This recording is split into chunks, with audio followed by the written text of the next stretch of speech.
Hello again and welcome back to the garden. Now I couldn't really bring you out into the garden last week because it was snowing, so I took us all on a tour of the local garden centre instead, and in particular their fabulous reduced to clear section. Now, it doesn't have to be my local garden centre. A lot of other garden centres will be doing this at this time of year, where they have herbaceous perennials that, they've died back over the winter and they basically look dead, and so they're selling them at really cheap prices. And if you are on the market to look for some new flowers, I absolutely recommend going to your garden centre at this time of year and seeing if there's anything there that you fancy. Now at the time there was so much choice, I actually couldn't work out what I wanted to buy for the garden. And because I've got a small garden, it's really important to be intentional and actually to buy the plants that I really want. So I decided to go back there today and pick up a couple of flowers that I'm going to show you. Now, both of the plants I decided to buy are sedums, and the reason for that is I really love the fact that they add colour to the garden, in the late summer, early autumn time when a lot of other plants have already finished. And they are really a very reliable plant. They're very low maintenance, which I always love, and they're very drought resistant, so if you have any dry areas, they're absolutely perfect for that.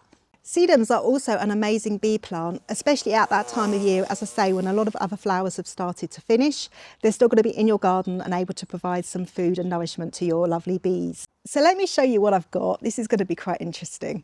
Here then are the two sedums I decided to buy side by side. As you can see, they're really good sized pots, and they both cost me £5 each. Now that's quite a significant saving, it's over half price. Here then is the first sedum that I bought. It's called Sedum Sun Sparkler Firecracker, and look, it's got those beautiful flowers there which are beloved by the bees. If I just show you inside the pot, it is looking healthy and there are good shoots there, so I think it's going to do really well. What I particularly like about this plant is it's going to be very low to the ground, so it's going to provide good ground cover, and I've got a perfect place in mind for it. So my plan is to plant the sedum in this spot down here, next to my raspberry bush. And the reason for that is that this is an incredibly dry patch of the garden, and I'm struggling to find anything that will grow there. But I reckon a really small sedum, so a ground cover sedum, is going to be absolutely perfect for this spot. And by covering the ground, I'm hopefully going to be able to prevent some moisture loss. Now I've decided not to plant my sedums in the ground until spring, as one of the things that can kill herbaceous perennials over the winter is when their roots get waterlogged in wet soil, especially plants like sedums that really don't like to get their feet wet. So yeah, we'll just have to imagine how that's going to look in this spot come the summertime, but I think it's going to be a really lovely addition to the garden. Now let me show you the other sedum that I decided to buy, and it's going to be a very quick overview, let me tell you. I did think that it was called Fetthenne, which is German for fat hen, but on investigation I can see that Fetthenne is just the German for sedum. So there's absolutely no information on this plant about what variety it is. Now some of these plants were in yellow pots and some of them were in red pots, so I'm wondering if that indicates the fact that it's going to have a yellow flower, or who knows? So looking at the plant, you can see that there's some really good shoots on there, so I've got no doubt that it's going to get going come the springtime. Anyway, I am really interested to see what I end up getting in the late summer, and it will be a great surprise. I don't have a particular place in mind for that right now. Obviously it doesn't help that I don't know what it really is, but I'm sure I'll suss it out as we get into the new year. The other plant I wanted to talk about was the Nepeta. So in that video I did consider buying some new Nepeta, because Nepeta is catmint and I have lots of cats in my area and they are munching all of my catmint, so my catmint is always semi-dead really.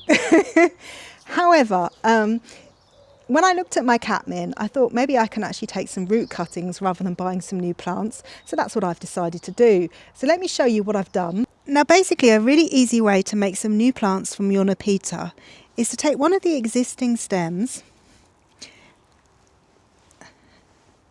if you can see that, and what you want to do is you want to pull away from you, so away from the plant, like that. Here we are then, you can see there's some nice roots on that plant, and that should mean that it's able to grow into a new plant quite easily. So there you are then, that was just a quick update on my garden centre mini haul. There were some absolutely fantastic bargains there and some really beautiful perennials, and if I had a bigger garden I would have bought more. Now do let me know if you've also managed to pick up some fantastic bargains at your local garden centre recently. Have you also been rummaging through the reduced to clear section? Please tell me it isn't just me, because every time I go it's only ever me in that section. I do think that many people just look at the plants, you know, they look a bit sad and they assume that they're dead, and they don't realise that there are some fantastic bargains there. If you've enjoyed watching this video, then please do like, and don't forget to subscribe if you haven't already done that, because it's the one thing that you can do that really does help to support the channel, and it is only a very small channel, so I do really appreciate it. Well, until next time, thank you so much for watching. Bye bye.